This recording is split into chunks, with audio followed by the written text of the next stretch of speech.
Hare Krishna everyone, I am Shaibya and welcome to Eureka lab.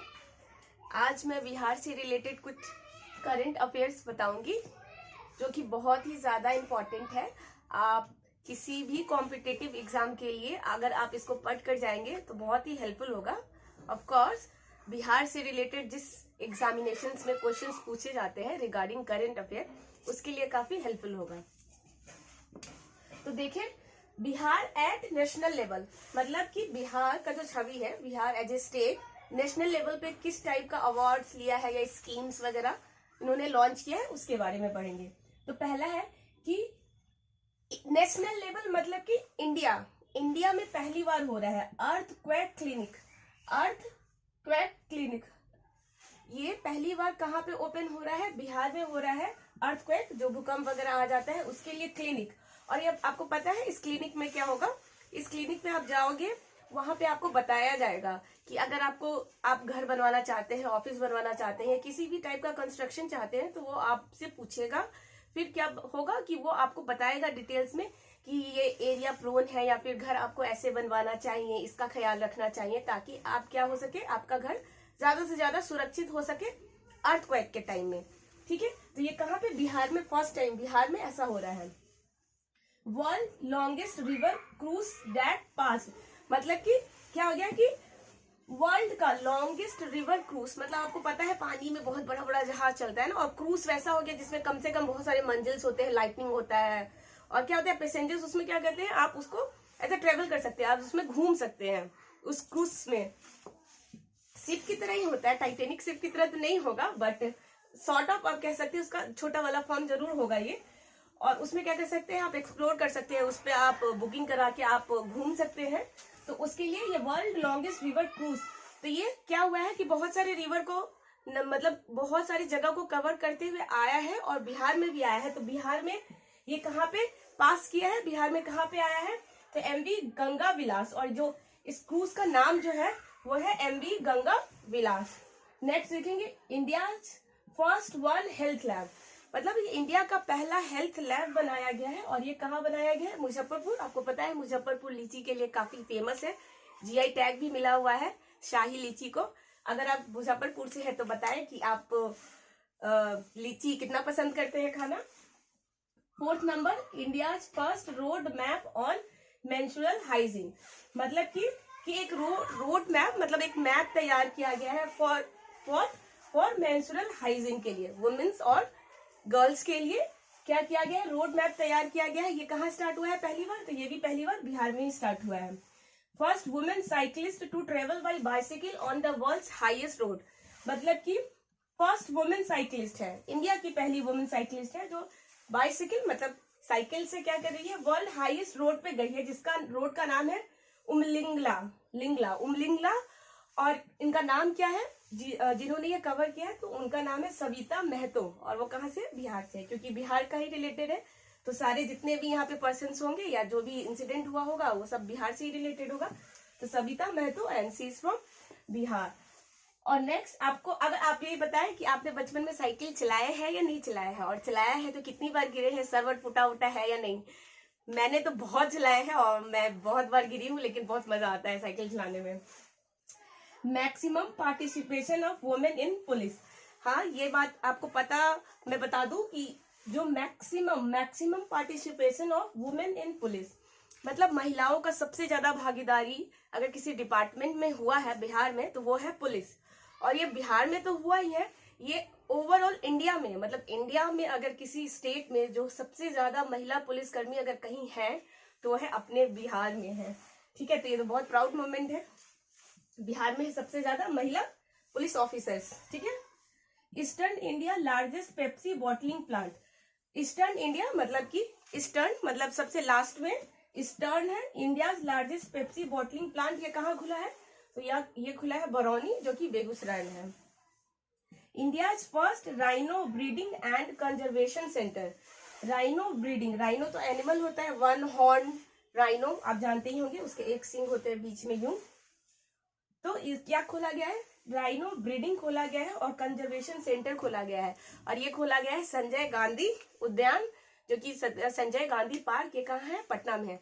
तो आप जू गए हैं या नहीं पटना जू, ये भी आप मुझे बताएंगे कि पटना जू गए हैं तो वहां पे टाइगर्स है या नहीं है, और कौन कौन से एनिमल वहां पे एक्सटिंक्ट हो चुके हैं या होने वाले हैं, या आपको वहां पे सबसे ज्यादा मजा क्या आया देखने में। 9th number, first player of India and the world to score the fastest double century in one day. मतलब कि इंडिया का वो प्लेयर, पहला प्लेयर जिसने क्या किया, world to score the fastest double century, मतलब बहुत जल्दी में क्या किया है, जल्दीबाजी, मतलब कि कम बॉल में, कम गेंद में ज्यादा रन स्कोर किया है। किसने किया है? डबल सेंचुरी, एक शतक नहीं 2 शतक लगाया है। डबल सेंचुरी मतलब 200 प्लस ही है, ठीक है। तो ये किसने किया है? वनडे मैच में, जो एक दिन का ही मैच होता है, तो वो है अपना ईशान किसान नहीं, एक्चुअली हम लोग बोलते हैं ईशान किसान आपस में, तो थोड़ा वो ही निकल गया है। ईशान किशन है, वो बहुत रिस्पेक्टेड है, तो ईशान किशन। और आपको बता दूं एक बात, जब ये न्यूज आया था, मैं पेपर पे देख रही थी, तो एक जगह आर्टिकल में लगा हुआ था, लिखा, किसी ने डाला था, बड़ा मस्त था। बिहार का न्यूज़पेपर था, बिहार के लाल ईशान किशन। झारखंड का न्यूज़पेपर था, झारखंड के लाल ईशान किशन ने बनाया double century in one day. तो लोग अब हो गए कंफ्यूज, आ गए हैं कि भाई ईशान किशन कहाँ का है, बिहार का है या झारखंड का है। तो आप मुझे बताएं कि ईशान किशन आपको क्या लगता है, बिहार का है या झारखंड का है। 10th number, India second and Bihar last forestry college. मतलब कि इंडिया का सेकेंड और बिहार का पहला फॉरेस्ट्री कॉलेज, फॉरेस्ट्री मतलब जंगल से रिलेटेड जो भी आप ले सकते हैं, वैसा कॉलेज ओपन हुआ है। और कहाँ हुआ है? मुंगेर में हुआ है। अगर यहाँ पे फर्स्ट फॉरेस्ट्री कॉलेज मुंगेर में ओपन हुआ है, तो आपको ये भी पता होगा कि पहली कॉलेज मतलब फर्स्ट टाइम कॉलेज ओपन हुआ है हिंदी मीडियम में। और किस सब्जेक्ट में, किस कोर्स में? तो MBBS में। तो अब जिनको डॉक्टर बनना है, जिनका थोड़ा मीडियम हिंदी मीडियम था, तो उनके लिए बहुत आसान हो जाएगा, वो अच्छे से अपना कोर्स पूरा कर पाएंगे, पढ़ाई कर पाएंगे और डॉक्टर बन पाएंगे।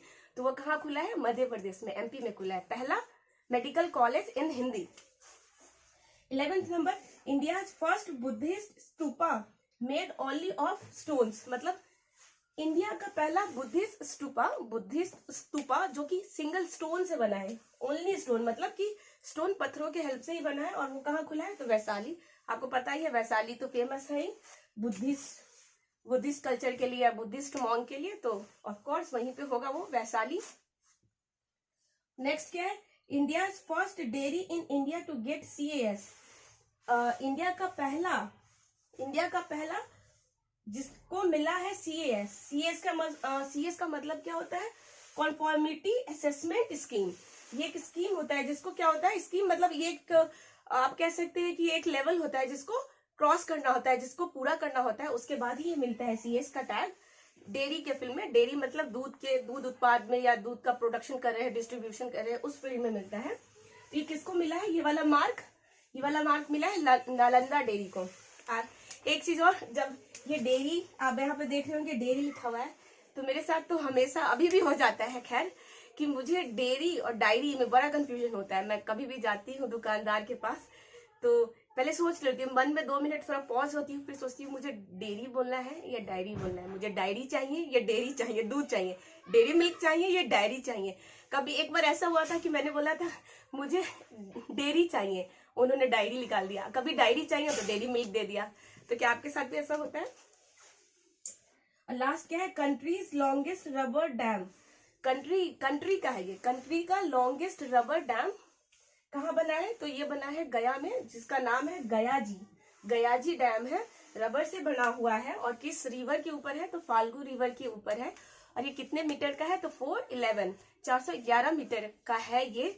और फाल्गु रिवर के बारे में कहा जाता है कि क्या है? सीता माँ का श्राप मिला हुआ है। सीता माँ गुस्सा गई थी। क्यों गुस्सा गई थी और क्यों श्राप दिया था फाल्गु रिवर को? क्योंकि क्या था, सीता माँ पूछ रही थी, राम जी को जाना था, रास्ता का पता नहीं चल रहा था, तो उन्होंने पूछा था नदी से कि आप रास्ता में हेल्प करें, तो उन्होंने मदद नहीं की थी और गुस्सा सीता माँ हो गई थी गुस्सा। तो उन्होंने दिया था कि तुम कभी भी पूरी नहीं रहोगी, मतलब हमेशा सूख जाओगी, क्योंकि उन्होंने हेल्प नहीं किया था। तो इसलिए कहा जाता है कि फाल्गु रिवर को क्या था? सीता माँ का कर्ष मिला हुआ था, श्राप मिला हुआ था। अगर आप गया गए हैं तो क्या रबर डैम को देखे हैं? मुझे कमेंट में बताएं। तो ये रहा important current affair related to Bihar. Hope कि आपको ये अच्छा लगा होगा। अगर अच्छा लगा है तो प्लीज मुझे कमेंट में बताएं, सजेस्ट करें, कुछ फीडबैक्स दें कि आपको ये मेरे वीडियोस कैसे लग रहे हैं। और किस टॉपिक पे मुझे और वीडियो लाना चाहिए। मैं मिलूंगी अपने नेक्स्ट वीडियो में। टिल देन अपना बहुत सारा ख्याल रखें। Thank you.